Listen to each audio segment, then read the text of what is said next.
प्रिया बहन, हम सब पास के जंगल में जा रहे हैं। कल ही संदेश आया है कि वहाँ बहुत बड़ा मेला लगा हुआ है।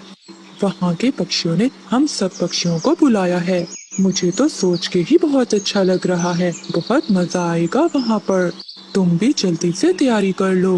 कबूतर भैया, आपको तो पता है कि गुड़िया अभी कितनी छोटी है और इसकी तबीयत भी कल से ठीक नहीं है। मैं इतना लंबा सफर अपनी गुड़िया के साथ नहीं कर सकती।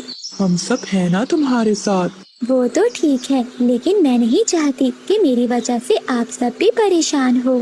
आप सब तो एंजॉय करने जा रहे हैं। अगर वहाँ जाकर भी आप परेशान रहे तो फिर आपके जाने का क्या फायदा। आप सब चले जाएं, मैं रह लूंगी। वैसे भी तो 2 दिन की बात है। आप भी तो वापस आ जाएंगे। हाँ, अगली बार मैं आपके साथ जरूर जाऊंगी। ठीक है चिड़िया बहन, जैसी तुम्हारी मर्जी। लेकिन अगर तुम हमारे साथ जाती तो बहुत मजा आता। तुम अपना और गुड़िया का ध्यान रखना। हम जल्दी आ जाएंगे। चिड़िया, गोरी और कालू को मत बताना कि हम दूसरे जंगल मेला देखने जा रहे हैं। तुम्हें तो पता है कि पिछली बार उन्होंने हमें कितना तंग किया था। और तुम भी उन्हें ज्यादा मुंह न लगाना। कबूतर भैया, आप बेफिक्र होकर जाएं, मैं नहीं बताऊंगी। अगले दिन सभी पक्षी दूसरे जंगल की ओर चले जाते हैं। रानू चिड़िया अकेली उदास बैठी हुई थी। कितना सोना सोना लग रहा है ये जंगल।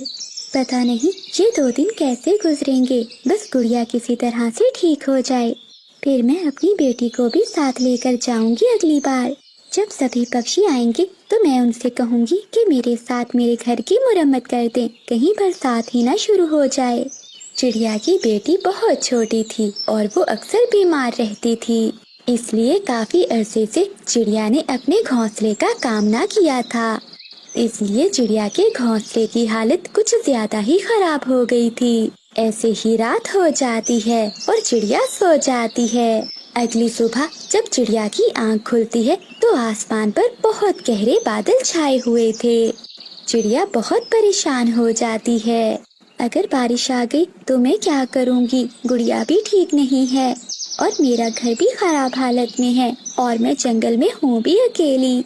चिड़िया अभी सोच ही रही थी कि तेज बारिश शुरू हो जाती है। बारिश इतनी तेज थी कि पल भर में ही हर तरफ पानी ही पानी भर जाता है। बारिश के साथ साथ बहुत तेज हवाएं भी चल रही थी। चिड़िया का घर जोर जोर से हिलने लगता है। चिड़िया जल्दी से अपनी गुड़िया को लेकर घर से बाहर निकलती है। फिर चिड़िया का घर नीचे गिरकर टूट जाता है। अब मैं अपनी गुड़िया को लेकर कहाँ जाऊँ? ये कैसी भिक्षा आ गई है मुझ पर। चिड़िया शाम तक एक पेड़ के नीचे बैठी रहती है। रात होने वाली थी लेकिन बारिश अभी तक नहीं रुकी थी। यहाँ दिन तो गुजार लिया है लेकिन अब रात नहीं गुजार सकती। अगर ऐसे ही बैठी रही तो गुड़िया और भी ज्यादा बीमार हो जाएगी। मुझे कुछ करना चाहिए। हाँ, क्यों न मैं कौवों के पास जाऊँ, वो जरूर मेरी मदद करेंगे। फिर रानू चिड़िया कौवों के घर की ओर चली जाती है। चिड़िया कौवों के दरवाजे पर दस्तक देती है लेकिन कौवे दरवाजा नहीं खोल रहे थे। कालू भैया, दरवाजा खोलें, मैं बहुत मुश्किल में हूँ। मेरी गुड़िया बहुत बीमार है, प्लीज दरवाजा खोलें। चिड़िया दरवाजा खटखटाती रहती है लेकिन वो कौवे थे कि दरवाजा नहीं खोल रहे थे। थोड़ी देर बाद कालू कौवा दरवाजा खोल देता है। क्या बात है चिड़िया, दरवाजा तोड़ना है क्या? इतनी तेज बारिश में भी तुम्हें चैन नहीं है। कितनी अच्छी नींद आ रही थी मुझे। इतना अच्छा सपना देख रहा था मैं नीली जी के साथ, लेकिन तुमने मेरा सपना बर्बाद कर दिया। कालू भैया, प्लीज मुझे अंदर आने दो। मेरी गुड़िया ठीक नहीं है, मेरा घर भी टूट गया है। तो मैं क्या करूं? पहले ही तुमने मेरा सारा मजा खराब कर दिया है। मेरा जग्गू सो रहा है और उसकी माँ मायके गई हुई है। मैं नहीं चाहता कि वो उठ जाए। कालू ऐसा कहते हुए दरवाजा बंद कर देता है। तभी चिड़िया के दिमाग में एक ख्याल आता है। हाँ, क्यों ना मैं कबूतर के घोंसले में चली जाऊँ। ये ख्याल मुझे पहले क्यों नहीं आया। चिड़िया समय जाया किए बगैर अपनी बेटी को लेकर कबूतर के घोंसले की ओर चली जाती है। कबूतर का घोंसला तिनकों से बना हुआ था और उसके ऊपर एक पत्तों की छत थी।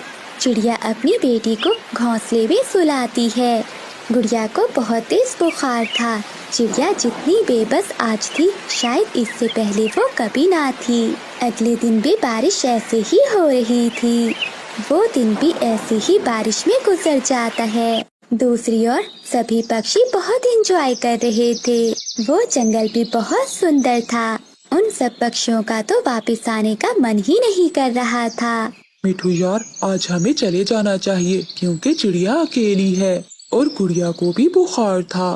कबूतर, बस आज का दिन रह लेते हैं। देखो ना कितना मजा आ रहा है। पता नहीं फिर कब मेला लगेगा। मीठू जी, आप ठीक कह रहे हो। आज के दिन हम यहीं रह लेते हैं। फिर कबूतर भी मान जाता है। चिड़िया को आज विश्वास था कि पक्षी आ जाएंगे। वो शाम को बहुत उदास हो जाती है। उसका अकेले में मन बहुत घबरा रहा था। ऐसे ही वो रात भी गुजर जाती है। अगली सुबह जब सभी पक्षी वापस अपने जंगल में आते हैं, तो वो चिड़िया के घर पर जाते हैं। चिड़िया का घर तो टूटा पड़ा है। लगता है जंगल में बहुत तेज बारिश आई थी। लेकिन कबूतर भैया, चिड़िया कहाँ गई? न जाने वो किस हाल में होगी। हम सबको उसे अकेला छोड़कर नहीं जाना चाहिए था। मिठू, तुम परेशान न हो, चिड़िया ठीक होगी। हो न हो वो किसी और के घर में ही होगी। फिर वो सभी पक्षी सबसे पहले कबूतर के घोंसले की ओर ही जाते हैं। चिड़िया कबूतर के घोंसले में ही बैठी हुई थी। शुक्र है आप सब आ गए। उसके बाद चिड़िया सभी पक्षियों को सारा हाल बताती है। ये कौवे बहुत बुरे हैं। चिड़िया बहन, आपको पहले ही मेरे घर आ जाना चाहिए था। और हाँ, गुड़िया अब कैसी है? कबूतर भैया, गुड़िया अब ठीक है। आपके घोंसले में बुखार की दवा पड़ी थी, वही पिलाई है मैंने गुड़िया को। चिड़िया बहन, तुम चिंता ना करो। हम सब पक्षी मिलकर तुम्हारे लिए एक मजबूत घर बना देते हैं, जो तेज बारिश में भी कभी नहीं टूटेगा। आज तो बारिश रुक गई है, लेकिन हो सकता है फिर से बारिश शुरू हो जाए।